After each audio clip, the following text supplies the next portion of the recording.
Shalom saudara pendengar saudara rohani yang dikasihi Tuhan Yesus Kristus. Selamat datang di Renungan Rohani malam hari ini.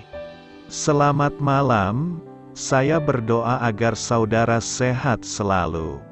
Semoga Roh Kudus hadir di tengah kita saat ini. Sebelum kita mulai renungan malam ini, marilah kita bersama-sama berdoa.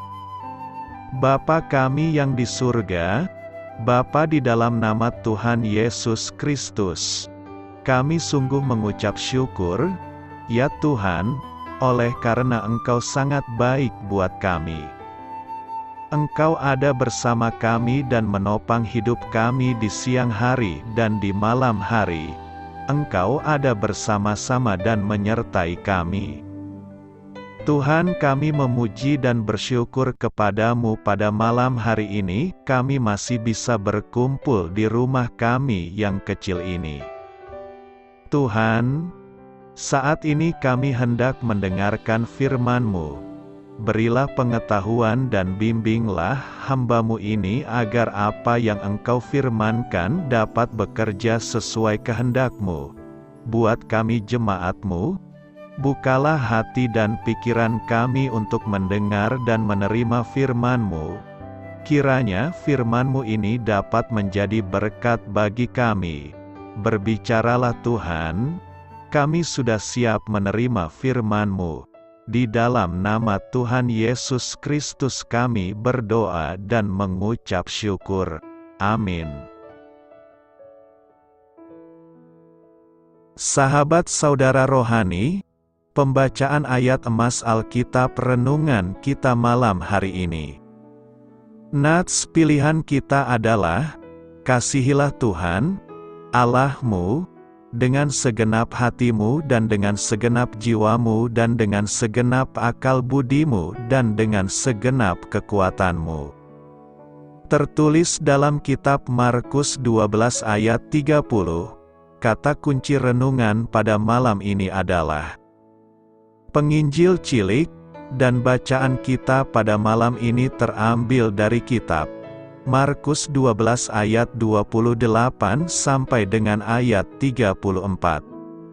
Lalu seorang ahli Taurat, yang mendengar Yesus dan orang-orang Saduki bersoal jawab dan tahu bahwa Yesus memberi jawab yang tepat kepada orang-orang itu, datang kepadanya dan bertanya, "Hukum manakah yang paling utama?" Jawab Yesus, "Hukum yang terutama ialah, dengarlah, hai orang Israel, Tuhan Allah kita, Tuhan itu esa. Kasihilah Tuhan, Allahmu, dengan segenap hatimu dan dengan segenap jiwamu dan dengan segenap akal budimu dan dengan segenap kekuatanmu. Dan hukum yang kedua ialah, kasihilah sesamamu manusia seperti dirimu sendiri." Tidak ada hukum lain yang lebih utama daripada kedua hukum ini. Lalu kata ahli Taurat itu kepada Yesus, "Tepat sekali, Guru, benar katamu itu, bahwa Dia esa, dan bahwa tidak ada yang lain kecuali Dia." Memang mengasihi Dia dengan segenap hati dan dengan segenap pengertian dan dengan segenap kekuatan, dan juga mengasihi sesama manusia seperti diri sendiri adalah jauh lebih utama daripada semua korban bakaran dan korban sembelihan. Yesus melihat bagaimana bijaksananya jawab orang itu, dan Ia berkata kepadanya, "Engkau tidak jauh dari kerajaan Allah," dan seorang pun tidak berani lagi menanyakan sesuatu kepada Yesus. Terambil dari kitab Markus 12 ayat 28 sampai dengan ayat 34. Topik dari ayat emas renungan kita adalah, jika Anda sungguh-sungguh mengasihi Tuhan, Anda pasti rindu agar orang lain juga mengasihinya. Mari kita mulai renungan malam kita. Untuk memulai hal baik, serahkanlah segala sesuatu hanya kepada Tuhan. Kisah inspiratif, saya dan Michael, tetangga saya yang berumur 6 tahun, sedang mengobrol di halaman depan rumah saya ketika 2 orang anak, tetangga kami yang baru, mampir. Setelah saya menanyakan nama mereka, Michael bertanya kepada mereka, "Apakah kalian mengasihi Allah?" Sugar, anak laki-laki berumur 5 tahun, menjawab dengan cepat. Tidak, Michael memandanginya dengan pandangan mencela dan keprihatinan. Tetapi Nana, anak perempuan berumur 4 tahun, yang melihat bahwa Michael tidak menyukai jawaban itu, segera berkata, "Ya." Strategi kesaksian Michael mungkin bukanlah yang paling efektif. Tetapi ia telah mengajukan sebuah pertanyaan penting kepada orang-orang yang dijumpainya, dan saya telah mendengarnya mengajukan pertanyaan tersebut kepada beberapa orang yang lain. Yesus pernah ditanyai, "Hukum manakah yang paling utama?" Dia menjawab, "Tuhan itu esa, kasihilah Tuhan, Allahmu, dengan segenap hatimu, dan dengan segenap jiwamu, dan dengan segenap akal budimu, dan dengan segenap kekuatanmu." Yesus mengacu pada zaman Perjanjian Lama, ketika Allah memerintahkan orang Israel untuk menjadikannya hanya satu-satunya Allah dalam kehidupan pribadi dan bangsa mereka. Bangsa-bangsa kafir di sekitar mereka memiliki banyak dewa yang mereka kasihi dan sembah, namun umat Allah berbeda. Mengasihi Allah memang harus menjadi prioritas utama kita dalam hidup. Dan Michael ingin tahu, apakah Anda mengasihi Allah? Mengasihi Tuhan jauh lebih utama. Markus 12 ayat 33 berkata, "Memang mengasihi Dia dengan segenap hati dan dengan segenap pengertian dan dengan segenap kekuatan, dan juga mengasihi sesama manusia seperti diri sendiri adalah jauh lebih utama daripada semua korban bakaran dan korban sembelihan." Dalam Markus 12 ayat 33, Yesus memberikan jawaban kepada seorang ahli Taurat yang bertanya kepadanya mengenai hukum yang terutama dalam kitab Taurat. Yesus menjawab, "Dan yang terutama ialah ini, dengarlah, hai orang Israel, Tuhan, Allah kita, Tuhan itu esa. Karena itu haruslah engkau mengasihi Tuhan, Allahmu, dengan segenap hatimu dan dengan segenap jiwamu dan dengan segenap akal budimu dan dengan segenap kekuatanmu." Itulah yang terutama. Jadi, menurut Markus 12 ayat 33, hal yang harus dilakukan dalam rangka mengasihi Tuhan adalah dengan mengasihinya dengan segenap hati, jiwa, akal, dan kekuatan kita. Ini menunjukkan bahwa kita harus mencintai Tuhan dengan sepenuh hati kita dan tanpa syarat. Kita harus berusaha untuk mengenalnya lebih dekat melalui doa, bacaan kitab suci, dan mengikuti ajarannya dalam kehidupan sehari-hari. Kita juga harus mengasihi sesama kita, karena kasih terhadap sesama merupakan bagian dari kasih kepada Tuhan. Dalam Matius 25 ayat 40, Yesus berkata, "Sesungguhnya, segala sesuatu yang kamu lakukan untuk salah seorang dari saudara-saudaraku yang paling hina ini, kamu telah melakukannya untuk Aku." Jadi, ketika kita memberikan kasih dan perhatian kepada sesama, kita sebenarnya sedang mengasihi Tuhan. Selain itu, mengasihi Tuhan juga berarti hidup sesuai dengan kehendak-Nya dan mengikuti ajaran-Nya. Ini berarti menjauhi dosa dan mempraktikkan kebajikan dalam kehidupan kita. Kita juga harus berusaha untuk memperluas kerajaan Tuhan di dunia ini. dengan berbagi kasih dan kebaikan kepada orang lain serta mengajak mereka untuk mengenal Tuhan. Menjalin hubungan yang baik dengan Tuhan lebih penting daripada melakukan ritual korban bakaran atau sembelihan.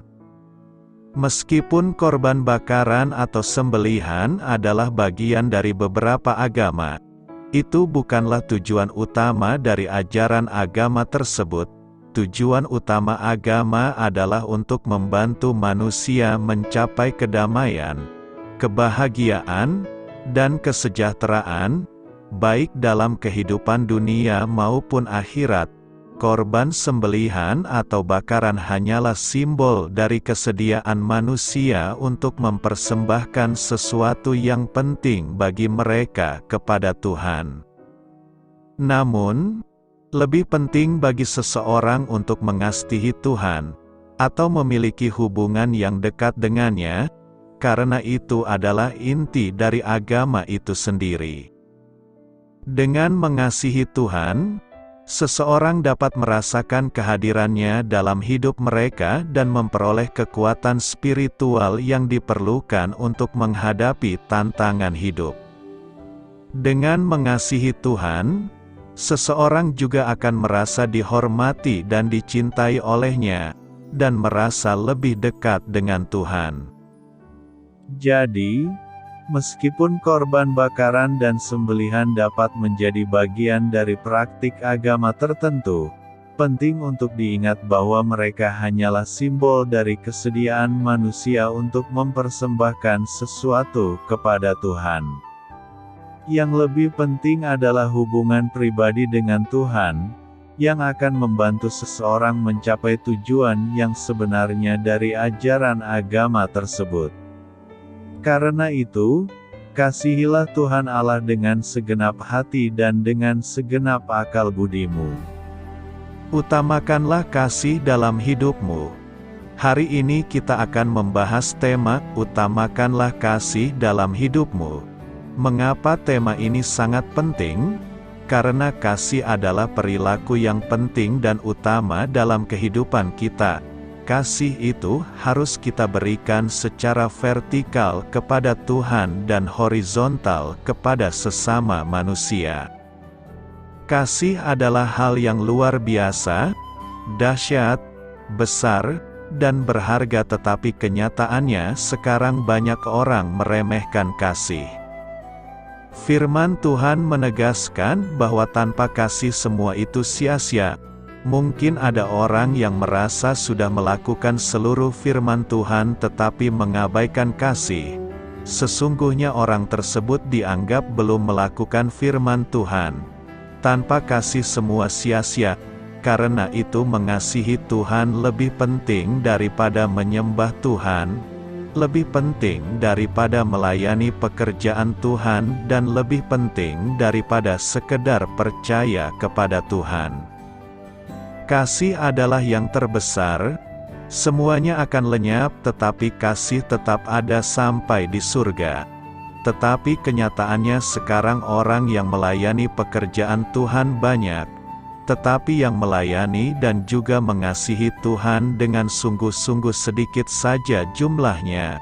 Buktinya, banyak orang mengaku mengasihi Tuhan tetapi tingkah laku dan pikirannya tidak mencerminkan bahwa mengasihi Tuhan.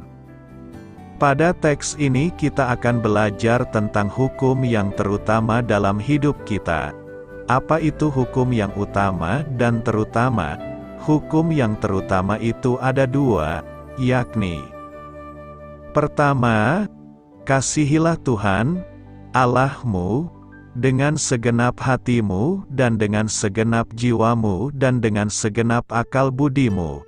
Kita perhatikan kata segenap dalam teks ini.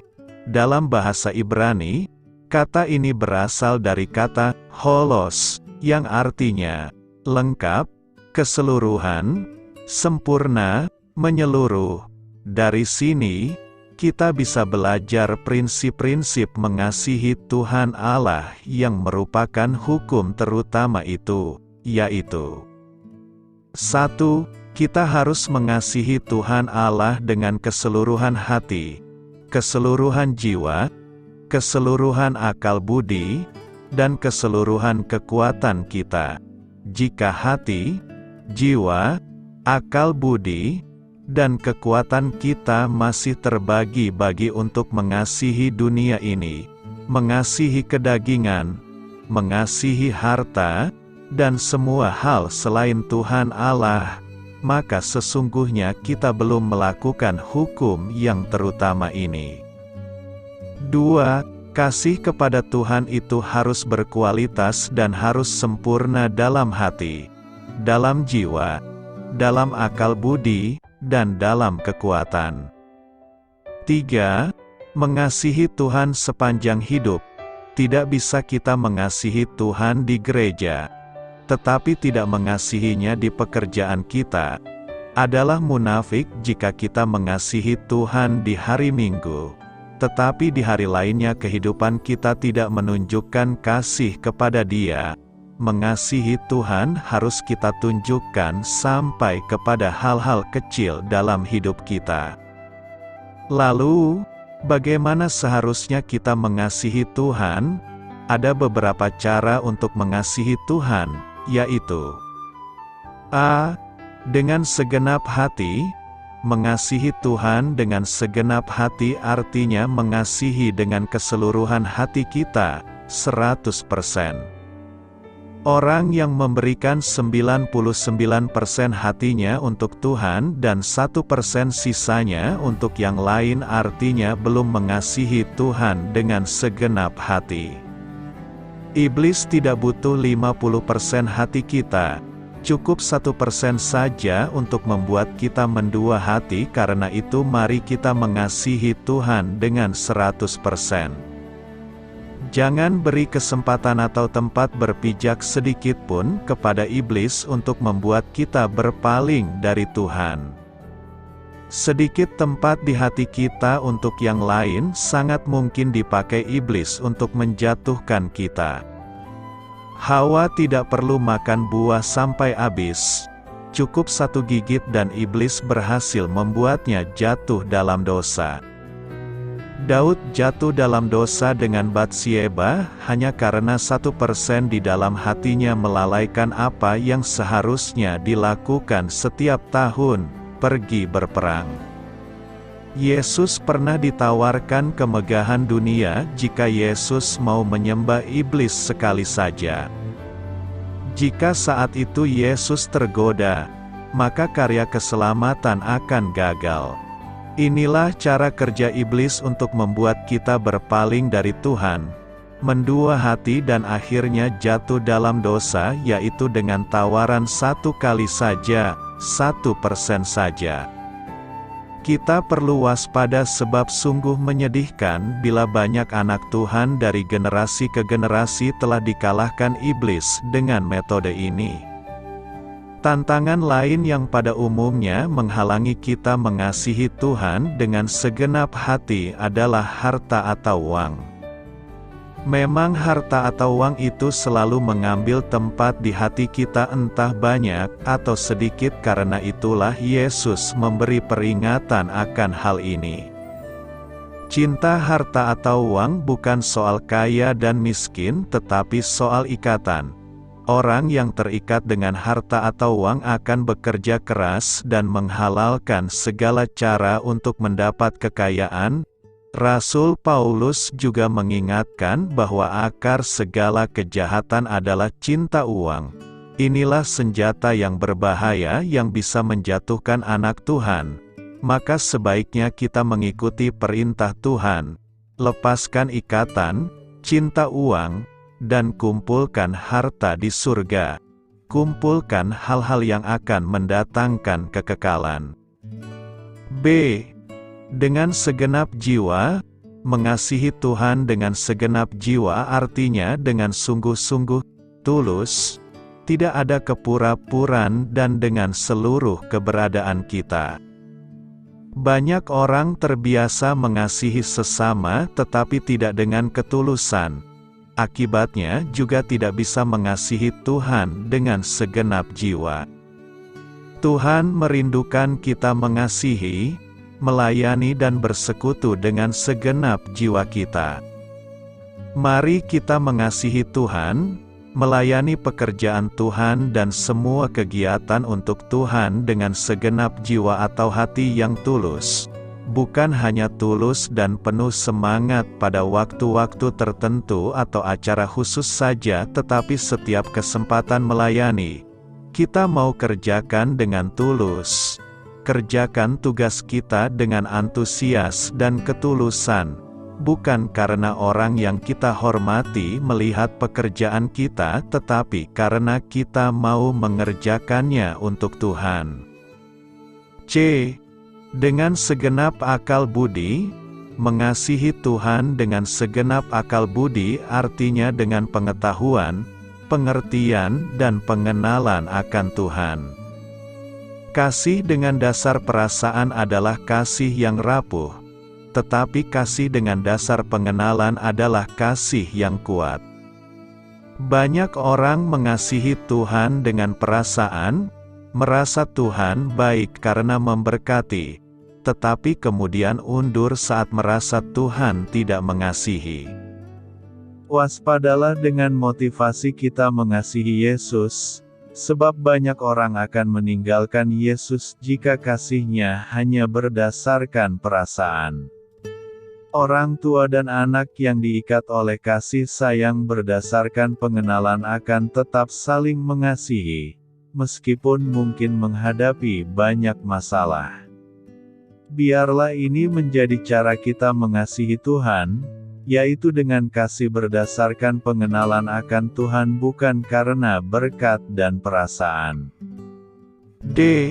Dengan segenap kekuatan, artinya, kita mengasihi Tuhan dengan segenap kekuatan atau kesehatan tubuh jasmani kita. Tuhan memberi kita kesehatan dan kekuatan. Karena itu kita mau menjaga kesehatan dengan memiliki pola hidup yang sehat, makan yang sehat, olahraga dan cukup tidur, supaya kita dapat mengasihi Dia dengan maksimal. Pada saat Tuhan datang, Ia ingin mendapati kita terpelihara roh, jiwa, tubuh dengan baik. Sudahkah kita mengasihi Tuhan dengan segenap hati, segenap jiwa, segenap akal budi dan kekuatan? Kedua, kasihilah sesamamu manusia seperti dirimu sendiri.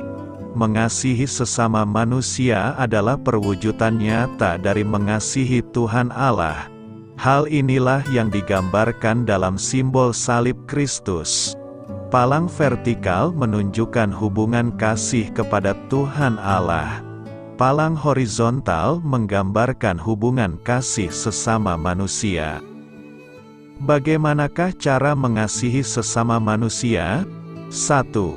Kita harus mengasihi tanpa membedakan status sosial, tidak membedakan ras, kebangsaan, asal-usul, maupun agama yang dianut oleh seseorang. 2. Kita harus memperlakukan sesama manusia seperti diri sendiri. Artinya, kita harus mempunyai rasa empati dan simpati kepada orang lain. Kalau kita tidak senang disakiti, maka tentu orang lain juga tidak kita sakiti. Kalau kita senang diorangkan, maka kita pun harus mengorangkan orang lain. Yesus berkata, "Segala sesuatu yang kamu kehendaki orang perbuat kepadamu, perbuatlah demikian juga kepada mereka." Itulah isi seluruh hukum Taurat dan kitab para nabi. 3. Kita harus mengasihi dengan rasa sayang, atau rasa cinta. Kasih sendiri mencakup beberapa nilai antara lain, panjang sabar, tidak iri, tidak mementingkan kepentingan sendiri, hormat, mengampuni, tidak dendam. Intinya, kalau mengasihi berarti berpikir dan bertindak positif. Kita tidak merancangkan hal-hal yang negatif pada orang lain. Begitu juga kita tidak bertindak merugikan orang lain. Aplikasi dari hal mengasihi sesama, dimulai dari keluarga sendiri. Suami mengasihi istri dan sebaliknya, orang tua mengasihi anak-anaknya dan sebaliknya. Kakak mengasihi adiknya dan sebaliknya. Dari keluarga mengalir mengasihi tetangga, lingkungan, teman sekerja dan seterusnya sampai masyarakat luas, bahkan yang tidak kita kenal sekalipun. Seperti contoh yang diberikan oleh Tuhan Yesus dalam Matius 5 ayat 44 tentang seorang Yahudi yang dirampok tergeletak di pinggir jalan. Imam lewat tidak menolong, orang Levi lewat juga menghindar. Akhirnya yang menolong malah orang Samaria, yang notabene dipandang rendah oleh orang Yahudi. Lalu di mana hubungan mengasihi sesama dengan mengasihi Tuhan Allah? Pertama, manusia diciptakan sebagai citra Allah. Jadi kalau kita mengasihi Tuhan Allah, tentulah kita harus mengasihi citranya. Lagi pula, kalau kita mengaku sebagai citra Allah, tentu kita mengasihi apa saja yang dikasihi olehnya. Tuhan Allah mengasihi manusia seperti terdapat dalam Injil Yohanes 3 ayat 16. Kedua, mengasihi Tuhan berarti mengasihi sesama manusia. Yesus yang adalah Allah berkata, "Sesungguhnya segala sesuatu yang kamu lakukan untuk salah seorang dari saudaraku yang paling hina ini, kamu telah melakukannya untuk aku." Jadi bukti bahwa kita mengasihi Tuhan Allah, tercermin dalam tindakan kita sehari-hari dalam relasi kepada sesama manusia. Orang yang kelihatannya mengasihi Tuhan Allah dengan rajin beribadah, tekun berdoa, tapi dalam hidup sehari-hari tidak mengasihi sesama, adalah munafik, dan hal seperti itu tidak disukai oleh Tuhan. Karena itu, setiap orang yang menyebut pengikut Yesus, hendaknyalah melakukan kedua hukum kasih itu secara bersamaan dan berimbang. Karena itulah hukum utama dan terutama yang diberikan oleh Tuhan Yesus untuk pedoman hidup bagi pengikutnya. Mengapa mengasihi orang lain itu begitu sulit dilakukan? Kadang mengasihi orang lain itu begitu sulit kita lakukan. Orang yang begitu aneh dan sulit dikasihi ini seolah-olah membutuhkan 2 porsi kasih karunia dibanding orang lain. Kadang orang yang kita senangi pun sulit kita kasihi. Penyebab pertama terhambatnya kasih kita pada sesama adalah dosa, baik dosa kita maupun dosa mereka. Manusia adalah makhluk yang terjatuh, secara terpisah dari Allah dan kuasa-Nya. Kita bersifat egois, dan bagi kita lebih mudah mengasihi diri sendiri daripada orang lain. Akan tetapi kasih itu tidak egois, ia selalu mengusahakan yang terbaik bagi orang lain, berjuang melawan keegoisan dan kecenderungan berdosa kita pribadi serta keegoisan dan kecenderungan berdosa orang lain menjadikan mengasihi orang lain sebuah perintah yang sulit dilakukan. Adapun alasan lain yang menghambat proses mengasihi orang lain, di mana seringkali kita salah menafsirkan makna kasih yang sebenarnya. Kita seringkali menganggap kasih sebagai respon emosional. Masalahnya, kita tidak selalu dapat mengendalikan emosi kita. Kita dapat menahan tindakan respon kita terhadap emosi, tetapi emosi sendiri seringkali datang begitu saja. Jenis kasih yang diperintahkan Allah adalah kasih yang Ia curahkan pada kita. Ialah kasih agape, yang pokoknya adalah pengorbanan. Ia tidak menyelamatkan kita karena kita patut dikasihi. Ia menyelamatkan kita karena kasih-Nya yang rela berkorban diri bagi kita. Apakah kita begitu mengasihi orang lain sehingga kita rela mengorbankan diri bagi mereka? meskipun mereka tidak layak. Mengasihi orang lain bersangkut paut dengan kehendak, bukan emosi. Allah mati bagi kita ketika kita berkondisi paling buruk, ketika kita masih berdosa, ketika kita tidak layak dikasihi sama sekali.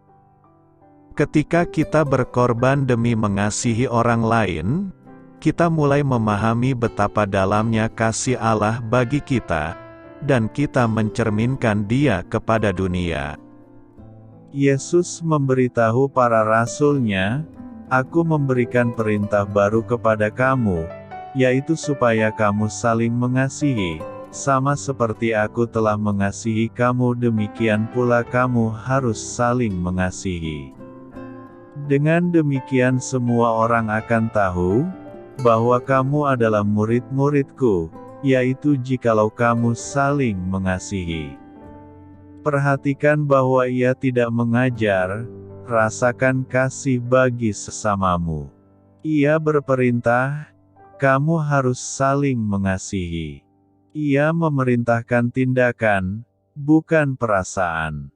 Salah satu bagian yang mempersulit kita mengasihi orang lain adalah bahwa kita berusaha melakukannya menurut kekuatan pribadi kita, dengan berusaha membangkitkan perasaan kasih yang tidak ada. Salah tafsir ini dapat menyebabkan kemunafikan dan sandiwara dari pelakunya, padahal hati kita sebetulnya dingin terhadap sesama kita. Kita harus memahami bahwa kita tidak dapat mengasihi terlepas dari Allah.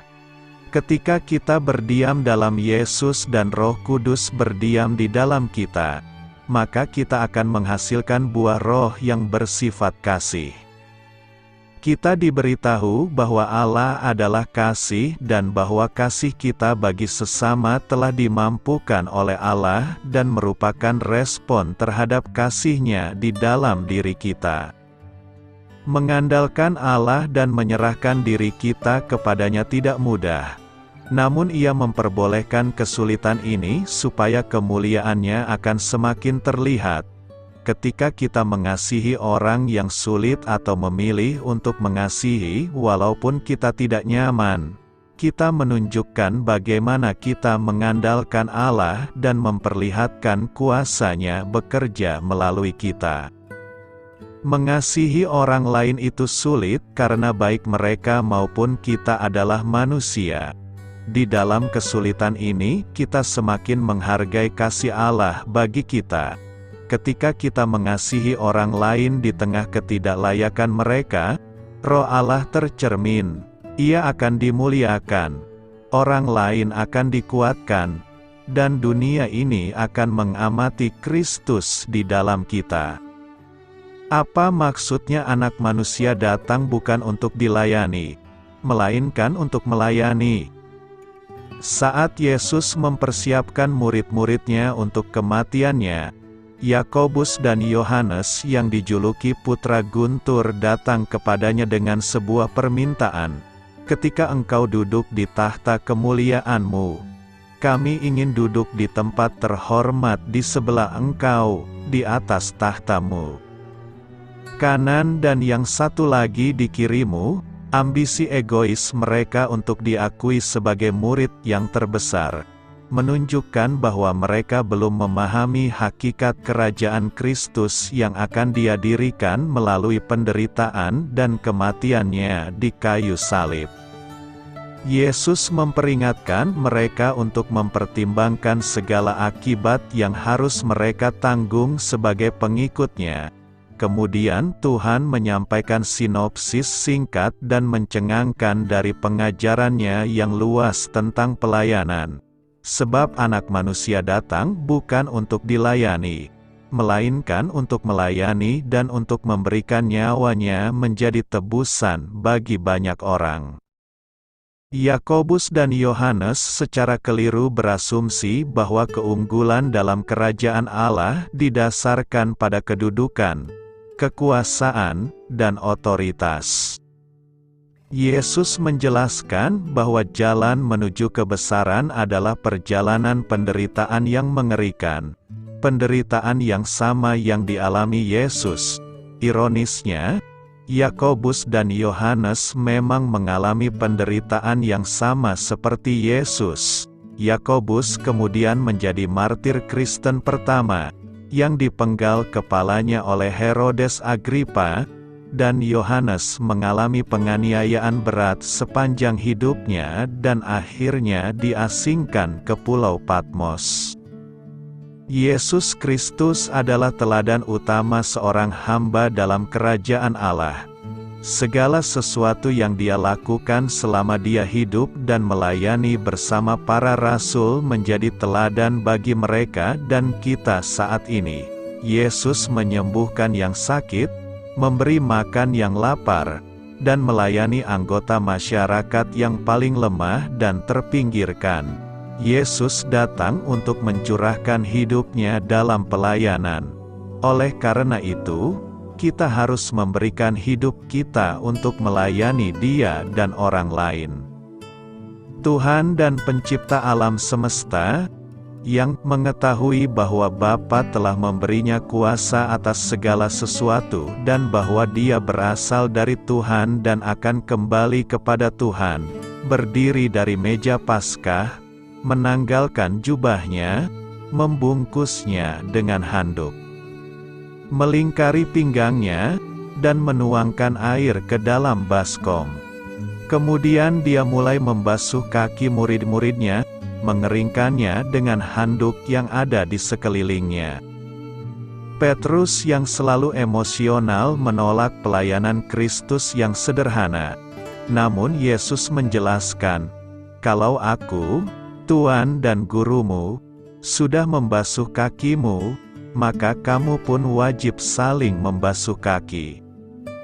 Sebab aku telah memberikan kepadamu sebuah contoh, bahwa kamu juga harus melakukan hal yang sama seperti yang telah aku lakukan kepadamu.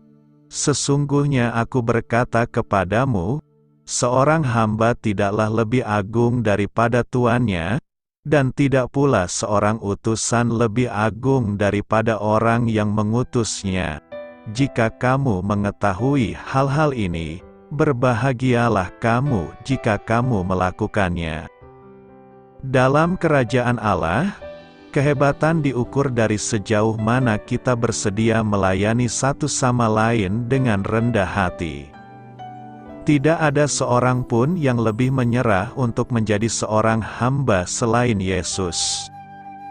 Rasul Paulus menggambarkan kemerosotan tajam yang dialami Yesus ketika dia merendahkan dirinya ke bumi untuk melayani dan mati bagi kita. Meskipun dia adalah Tuhan, dia tidak menganggap kesetaraan dengan Tuhan sebagai sesuatu yang harus dipegang teguh. Sebaliknya, dia melepaskan hak istimewa ilahinya.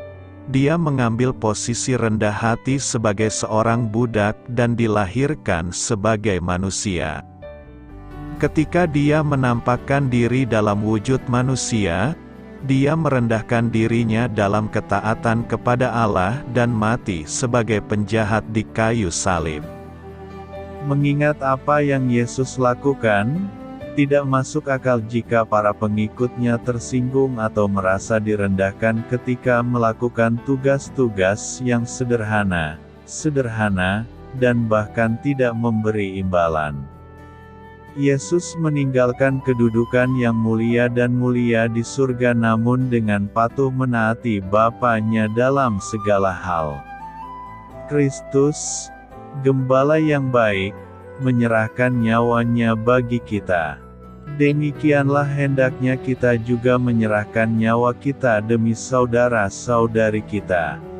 Dasar bagi kebesaran kerajaan Allah tidak terletak pada status, kekuasaan, atau otoritas, melainkan pada karakter yang rendah hati dan serupa dengan Kristus. Dalam The Bible Exposition Commentary, Warren Wiersbe menyatakan, kita mendapatkan tahta dengan membayar dengan nyawa kita, bukan dengan berdoa dengan bibir kita. Kita harus mengidentifikasi diri dengan Yesus Kristus dalam pelayanan dan penderitaannya, karena Dia pun tidak dapat mencapai tahta kecuali melalui salib. Yesus adalah Raja hamba kita yang menderita. Jika wakil tertinggi kita, Anak Manusia, datang bukan untuk dilayani, melainkan untuk melayani, maka kita juga harus melayani orang lain.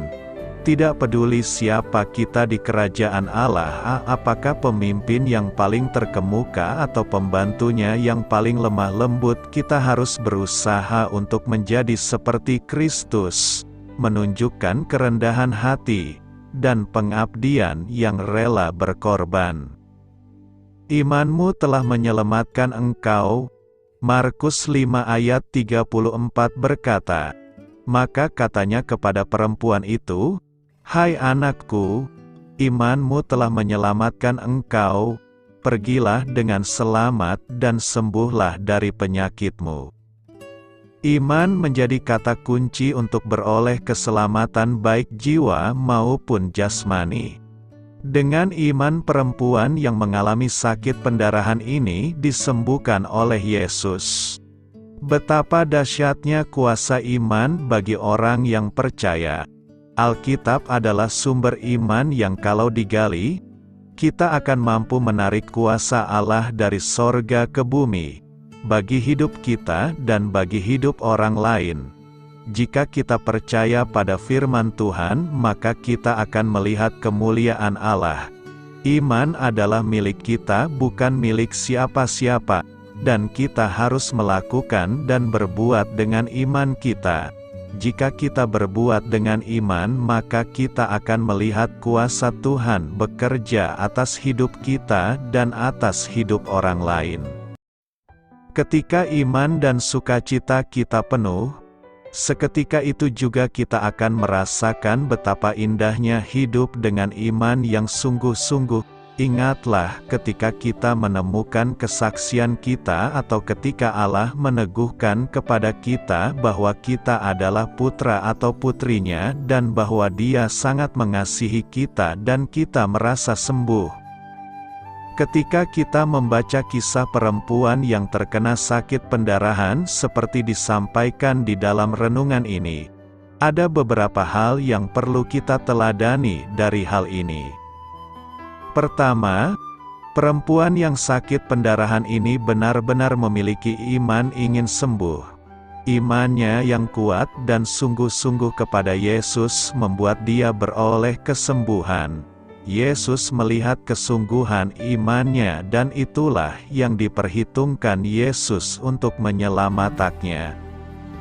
Kedua, ia telah berobat ke beberapa tabib dan uangnya telah habis untuk berobat tapi tidak sembuh. Ini seringkali kita lakukan.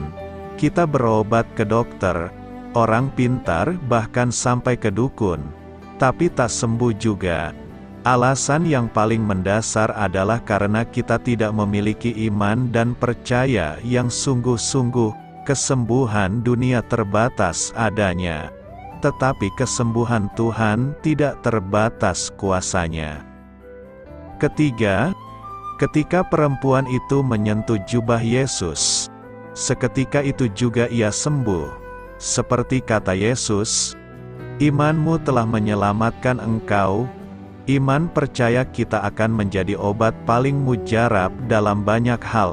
Sentuhan kita kepada Yesus sangat menentukan kesembuhan kita. Setiap pagi kita menyapa Yesus melalui perenungan akan firman-Nya akan membuat kita mengalami pemulihan dan penyembuhan. Keempat, perempuan itu diselamatkan ketika datang kepada Yesus. Jika kita datang kepada Sang Juru Selamat, Dia akan menyelamatkan kita. Dia akan membasuh dosa kita dengan darah-Nya yang mahal dan Dia akan berbicara kepada kita seperti Dia berbicara kepada wanita yang mengalami pendarahan itu.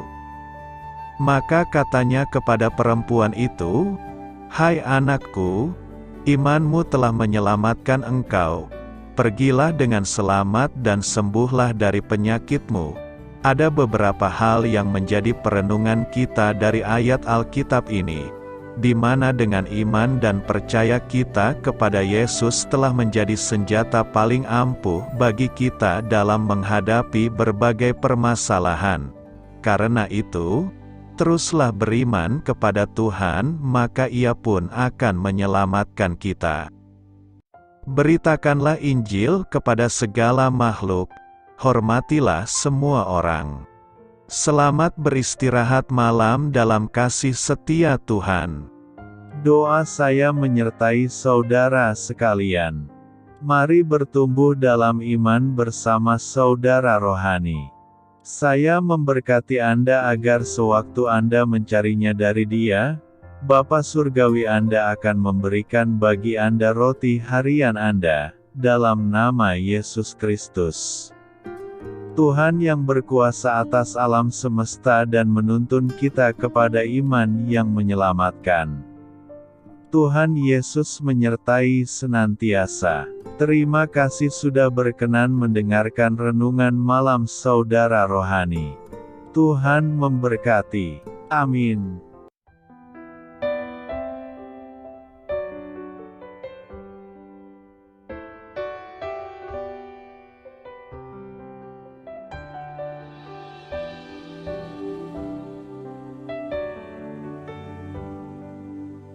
Marilah kita renungkan, sahabat saudara rohani, demikianlah renungan firman Tuhan malam hari ini. Semoga menjadi berkat di dalam hidup kita dan menjadikan kita pribadi yang lebih baik. Sebelum kita beristirahat pada malam hari ini, marilah kita berdoa. Bapa kami yang di surga, Bapa di dalam nama Tuhan Yesus Kristus, kami sungguh mengucap syukur, ya Tuhan, oleh karena Engkau sangat baik buat kami. Engkau ada bersama kami dan menopang hidup kami di siang hari dan di malam hari. Engkau ada bersama-sama dan menyertai kami, ya Tuhan Yesus. Kami mengucap syukur untuk firman-Mu, ya Tuhan, yang memberikan kami kekuatan dan menyadarkan kami bahwa kami tidak perlu takut dengan gelap dan malam. Sebab Tuhan, Engkau ada bersama kami. Engkau melindungi kami dan menjadi perisai bagi kami hamba-Mu berdoa saat ini. Tuhan, untuk setiap pendengar renungan ini yang mengalami ketakutan, kecemasan, kegelisahan, pada situasi gelap dan malam hari di dalam nama Tuhan Yesus Kristus.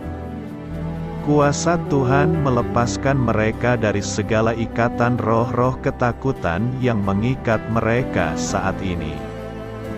Tuhan melepaskan setiap anak-anak-Mu dari segala rasa takut dan kecemasan.